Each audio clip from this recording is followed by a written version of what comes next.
공기업에 맞는 성격이란 과연 존재하는 걸까? MBTI만큼이나 정신의학계에서는 유명한 취업 준비생뿐만 아니라 지금 현재 직장을 다니시는 분들 추천드리고 싶어요.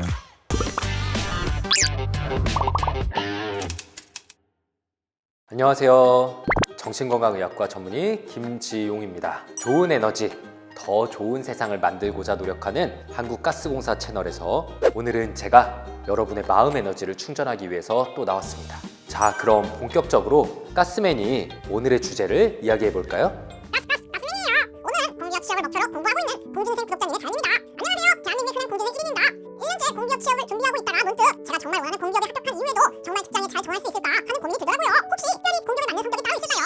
네, 참 저도 진료실에서 취준생분들을 정말 많이 뵙는데 항상 강조해서 말씀드리는 게 뭐냐면은 현실적으로 뭐 100대 1, 200대 1 경쟁률이 나오는데 떨어지는 게 당연하다. 그런데 사람은 떨어지면 이것도 내가 문제가 있어. 항상 자존감이 싹 깎여나가면서 정말 정신건강적으로 힘들어지는 시기를 다들 겪으시거든요. 근데 그렇게 지내시다 보면 합격이란 순간이 또 찾아오고요. 꿈을 위해 무언가를 꾸준히 준비하는 기간은 마치 어둡고 많은 의문이 들기도 합니다. 공기업에 맞는 성격이란 과연 존재하는 걸까? 보통 공기업의 경우 안정적인 성향을 추구하는 성격에 적합하다라는 사회적 시선들이 주류를 이루는 것 같긴 한데요. 오늘 한번 제 생각들을 말씀드려 보도록 하겠습니다. 이번 편에선 익히 들어 아시는 MBTI만큼이나 정신의학계에서는 유명한 DISC 행동 유형 검사인데요. 주도형, 사교형, 안정형, 신중형 총 4가지 행동 유형으로 사람을 분류할 수 있어요. 먼저 첫 번째로 주도형, 도미넌스의 약자인 D형이라고 불리는 이 주도형 사람들은 도전적이고 단호한 결단력이 있어서 설득력 있는 연설을 잘하는 유형으로도 알려져 있고요. 네, 두 번째로는 사교형, 인플루언스의 약자를 써서 I형이라고도 불리는 이 사교형 사람들은 융통성과 즉흥성이 발달한 편이어서 속도가 빠른 언행을 추구하고요. 남들에게 자신을 드러내는 것을 좋아하는 편이라고 합니다. 네, 세 번째, conscientiousness, 약자인 C형, 신중형입니다. 논리적이고 계산적인 신중형 사람들은 분석하는 걸 좋아하고요. 매 순간 조직 안에서 효율적으로 움직일 방법들을 머릿속으로 계속 계획을 세우고 있다라고 보시면 될 것 같아요. 마지막으로 오늘 사연 보내신 분과 가장 유사해 보이는 성격 유형이기도 한 안정형인데요. 스테디니스의 약자를 쓴 S형 사람들은 사람 중심적인 성향을 갖고 있어서 겉으로는 조용하고 소심해 보이지만 공적인 이익을 추구하고 보다 안정적인 환경이나 조직을 추구한다고 합니다. 특히 주변 환경의 변화를 반가워하지 않는 한우물을 파는 게 적성에 잘 맞는 경우가 많다고 합니다. 사연을 보낸 구독자님과 같은 취업 준비생뿐만 아니라 지금 현재 직장을 다니시는 분들, 나는 왜 뭔가 좀 잘 안 맞는 것 같지? 라는 분들에게도 유용한 검사인 만큼 영상이 끝난 뒤에 한번 재미삼아 해보시는 건 어떨까? 또 한번 추천드리고 싶어요. 앞서 말씀드린 S형 사람들의 특징 중 하나가 바로 서비스, 그들의 봉사정신입니다.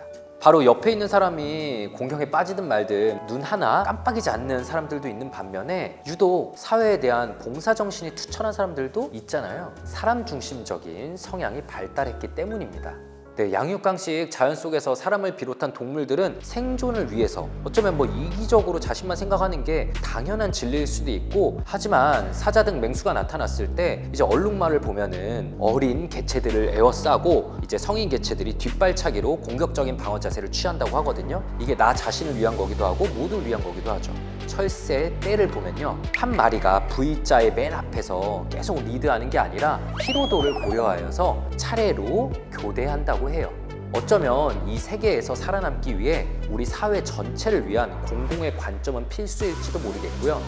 내가 어디 소속되어 있다는 안정감이 주는 거는 되게 소중한 감정이고, 그게 자존감의 한 가지 구성 요소가 되기도 합니다. 한국가스공사의 슬로건에서 볼 수 있듯이 공기업은 단순 경제적 이익 추구를 넘어서 사회에 공헌 가능한 이익까지 염두하는 집단입니다.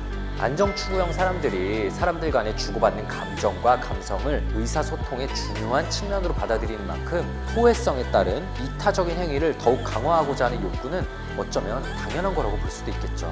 사실 이타심이라는 거는 타고난 것이기는 합니다. 우리 뇌에는 거울신경이라는 게 들어있어요. 상대방이 하는 어떤 행동, 상대방이 느낄 감정을 마치 내가 한다고 느끼면서 공유할 수 있습니다.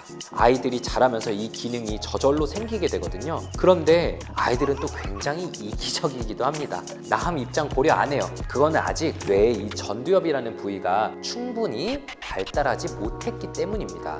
그래서 아이가 자라면서 상대방 입장에서 상상해서 이렇게 생각할 수 있는 능력이 자라나게 되고요. 계속해서 이타적인 행동이 가지는 중요성을 교육하는 것들이 당연히 더 괜찮은 사람으로 우리를 만들어줄 수 있을 겁니다.